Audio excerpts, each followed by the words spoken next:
Машини, чест и почитание, много ми е драго, неделя и е време за чекпоинт. В днешното видео ще говорим за една любима тема, именно NVMe SSD-тата. Успя ли Kingston, пазарен лидер, да направи най-доброто от гледна точка на лев скорост, капацитет, пускайки на пазара своя най-нов модел NV3, модел, който Пирето Пилев сложи на гърба си точно до бомбата. Когато стане дума за Kingston, всеки знае, че говорим за RAM памети, говорим за дискове, говорим за качество. Компанията е доказала, че е пазарен лидер. При дисковете, по официални данни от техния сайт, те в момента имат 23,8%. Това са за компании, които не произвеждат паметта вътре, а реално брандират. Това е нещо много важно, т.е. махаме Samsung, махаме Hynix, махаме Micron и така нататък. Т.е. те имат един много добър пазарен дял. В момента портфолиото на Kingston би казал, че е доста лесно. Имаме NV2, който е техния Entry-Level диск. Диск, който поддържа едни приятни скорости, диск обаче, който вие не може да ползвате за PlayStation, тъй като е под препоръчените им изисквания, но в същото време е диск, който върши наистина перфектна работа. Оттам нататък отиваме на доказаните модели KC3000 и Fury Renegade, които много бързо спечелиха феновете на PlayStation 5, а и хората, които искат да инвестират малко повече за една по-добра скорост в тяхната гейминг машина. Едни дискове, които перфектно си вървят с AM5 X3D процесори, бих казал и AM4 такива.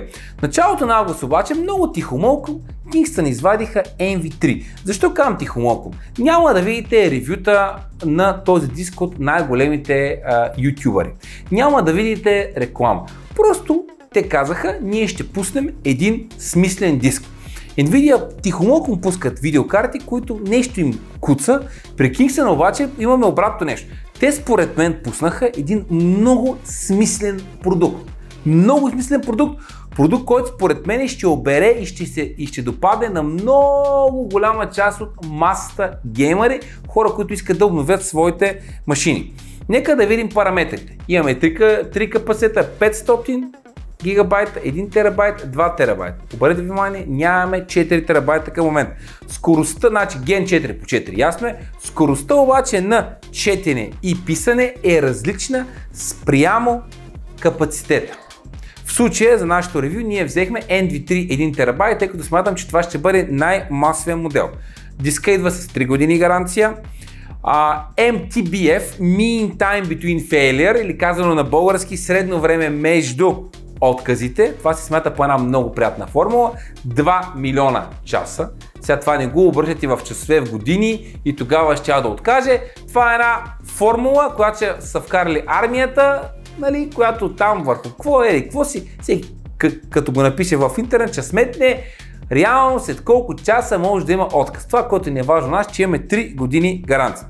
Моделът е без heatsink, който го прави универсален и за entry моделите на дънните платки, и за моделите, които имат и heatsink на тях от дънните платки, така че това е модел, който буквално може да бъде пъхнат навсякъде, дори от 1 терабайт нагоре и в PlayStation, тъй като отговаря на изискванията на Sony.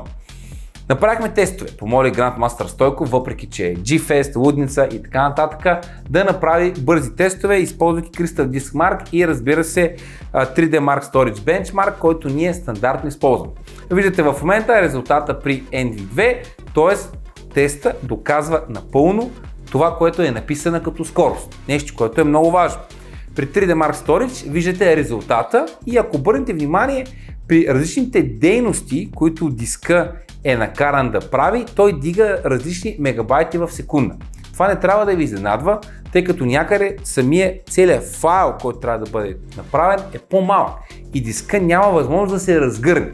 Не е случайно, когато имаме 4000 снимки, 300 снимки, сложете ги в WinRAR, Направете ги един файл и тогава го хвърлете на диска, защото иначе всеки един файл той е много малък и диска тръгва, спира, той не може да си дигне скоростта.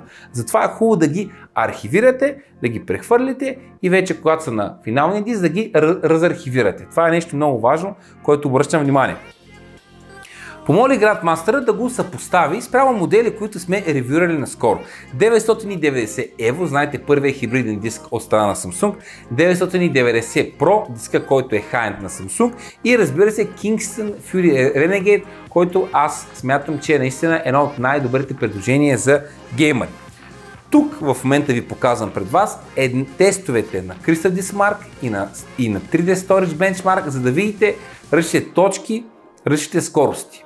Трябва да ги съпоставим от тази гледна точка. Това са синтетични тестове. Обаче време е да обърнем внимание на важния тест. Теста, който е изключително,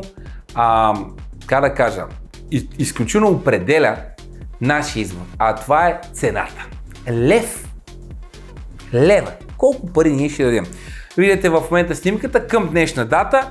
NV2, предния вариант, 119 лева, NV3 140. Когато прочете разликата в скоростта на четене и писане, говорим за почти двойна разлика. Съпоставяме ги с моделите на Samsung 990 и 990 Pro и видите, че реално NV3 е по-добър от 990 EVO, малко по-слаб от 990 Pro и съответно Kingston Fury Renegade пък е диска лидер от трите модела. Та всъщност реално той е между 990 Pro и NV3.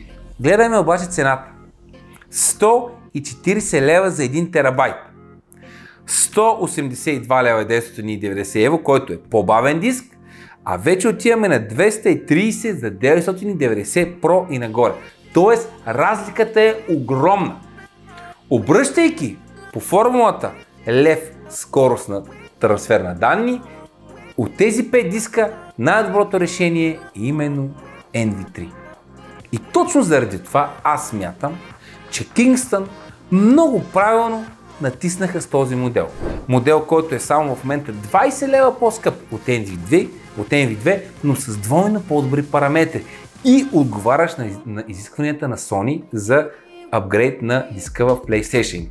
Така че според мен Kingston тихомълком пуснаха едно зверче.